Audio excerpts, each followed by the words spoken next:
노조 대응 여기 이제 화물연대 파업부터 해가지고 이제 여러 가지로 뭐 지지를 올리는데 도움이 됐다라는 판단하는지 모르겠지만 노조 대응 강경하게 하는 모습 어떻게 보세요? 진짜 이거는요. 아니 이번에 그 영상 보셨죠? 봤어요.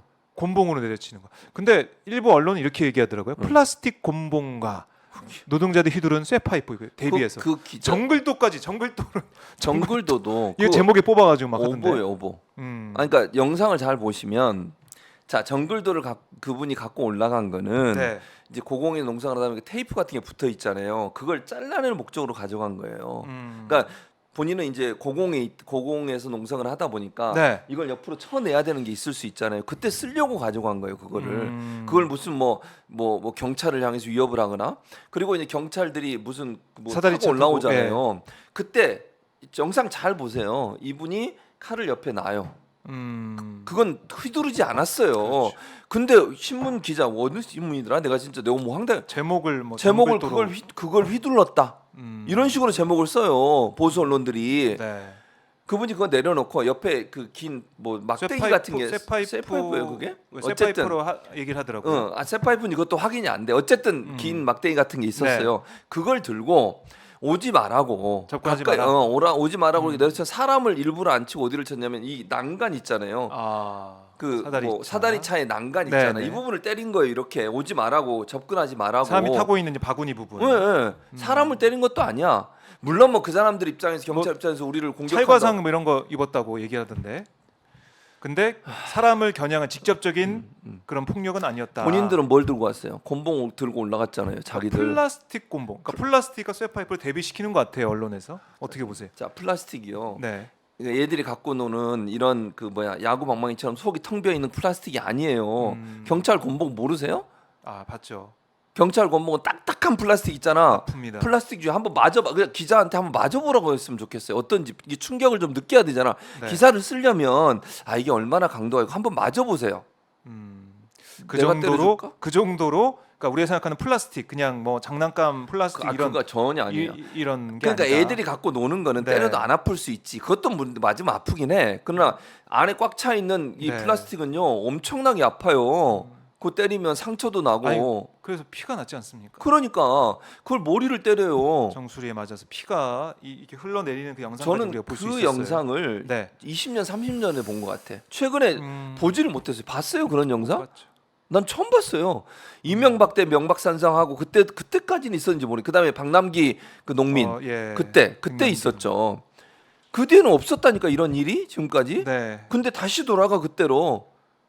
아니 자유와 민주주의를 그렇게 외쳐대는 입만 열면 자유만 얘기하는 윤석열 대통령이 대통령을 하고 있는 이 시대에 어떻게 민주주의가 후퇴를 해가지고 여기까지 왔습니까? 네. 집회 시위는 헌법에 보장된 권리예요. 그러니까 그런 것 같아요. 경찰은 왜 불법적으로 집회를 하냐, 불법적인 농성을 하냐 이거예요. 그러니까 도로교통 방해했다라고 이번에 이렇게 체포를 한 거 아니겠습니까? 이런 주장, 법대로 해야 된다 이런 주장인데 이런 건 좀 어떻게 보세요? 자, 법대로 하는 거 좋습니다. 네. 법대로 하는 거 좋은데 법에 맞게 하는 것도 뭐 그건 일리가 있는 말일 수 있겠죠. 근데 그거를 그렇게 폭압적으로 해야 됩니까?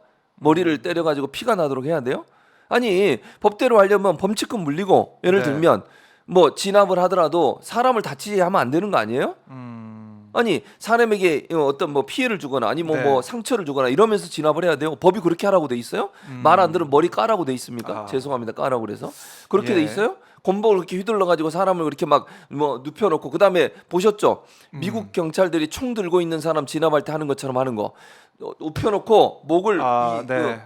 무릎으로 누르고 뒤로 스포를 꺾어가지고 수갑 채우는 거 그렇게 하라고 돼 있어요?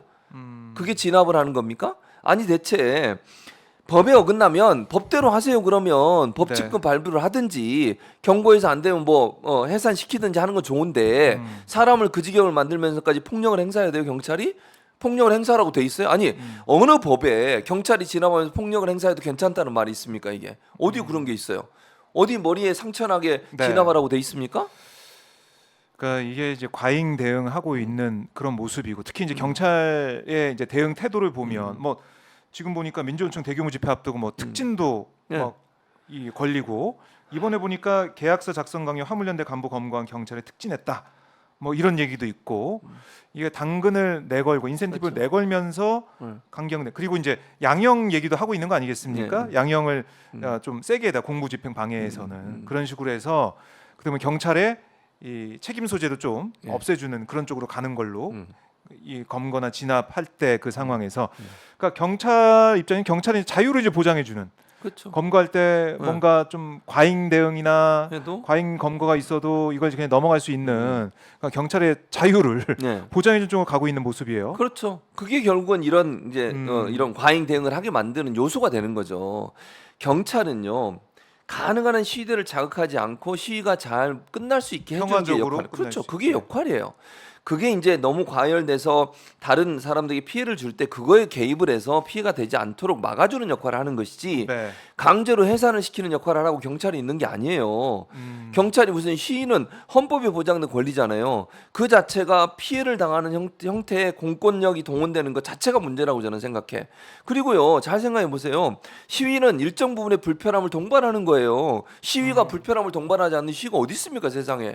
어느 집회가 우리 일상생활에 불편함을 전혀 수반하지 않은 시위가 어디 있냐고요. 없어요, 그런 거는. 그러니까 지난 정부 때 보면은 이른바 태극기 집회 청와대가 앞에서 노숙 그래도 집회 다 허용해 줬잖아요. 계속 했었죠. 그걸 뭐 강제로 그때 막았습니까? 사실 그 주민들이 많이 항의도 하고 불편함도 호소를 했지만 그래도 그냥 허용했다니까요. 뭐 평화적으로 그걸 좀 지켜보고 있는 상황이었어요. 그리고 윤석열 대통령도 그래. 본인이 지난번에 문재인 전 대통령 사저 앞에서 그렇게 잠도 못 자게 24시간 소리 지르고 깡통 막 끌고 다니고 그랬을 때 뭐라 그랬습니까?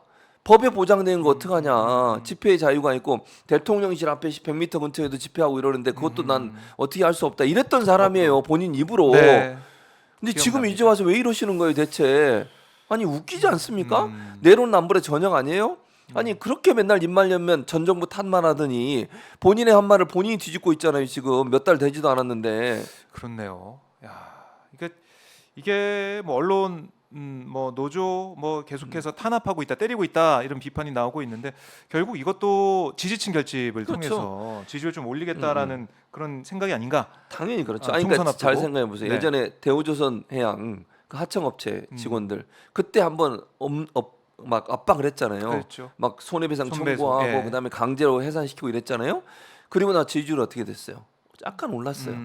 그리고 나서 두 번째 그 화물연대. 네. 그때도 또 압박을 했다 화물연대가 결국 두 손 들었어요. 네. 그때도 지지율 올랐어요.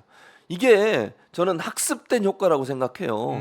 지지율 떨어질 때마다 노조를 탄압하면 지지율이 오르는구나.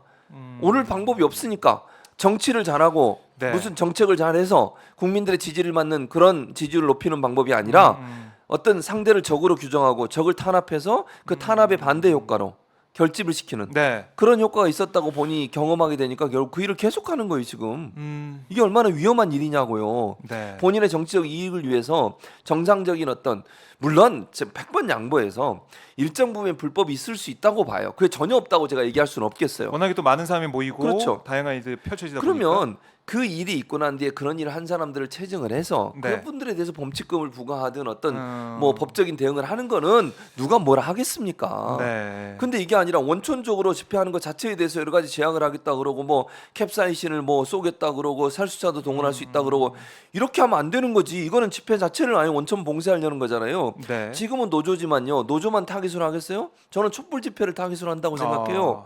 본인의 퇴진을 요구하고 탄핵을 요구하고 있는 촛불 집회 지금 네. 계속되고 있잖아요. 여기에는 안 하겠어요. 그러면 지금은 노조지만 그러니까 이 촛불이 더 커져가지고 네. 그러니까 후쿠시마에서 해양에 방류가 있고 수산물 수입 얘기까지 나오게 된다면 예. 그때는 이 촛불이 걷잡을 수 없이 커질 수가 있거든요. 그럴 수 있죠. 그럴 때 대비한 포석일 수도 있다. 그럴 수 있다는 거예요.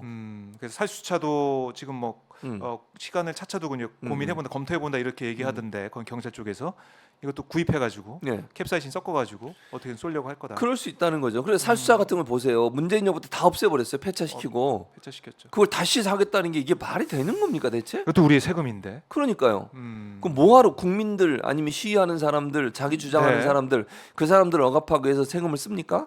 돈도 없다고 그러면서 세수 부족하다고 세수 그런 소리 하면서